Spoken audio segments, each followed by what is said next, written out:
Maswerteng tanghali po mga ka-STL natin sa Pangasinan.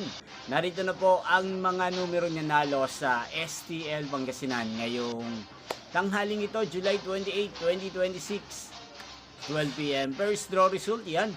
Nakikita nyo na po ngayon sa screen ng yung cellphone ang mga numerong nanalo sa STL Pangasinan. In exact order po yan. At kung maswerte namang natayaan nyo po ang mga numero niyan kanina, congrats po sa inyo. Yan, ano nga ba ang magandang numero ngayong araw na to sa STL Pangasinan? Para po sa akin, bet ko pong mga numero 28 at numero 13. At ang mga long kombinasyon na bet ko sa Pangasinan ay numero 5 at numero 20. Sana ang mga yan ay manalo po sa second draw o kaya naman sa third draw. Inyo pong napanood ang resulta ng STL Pangasinan sa channel ito, Roderick Hernandez TV. Muli nyo pong mapapanood ang resulta nito para sa second draw mamayang 5 p.m. dito po sa channel ito. Thank you for watching!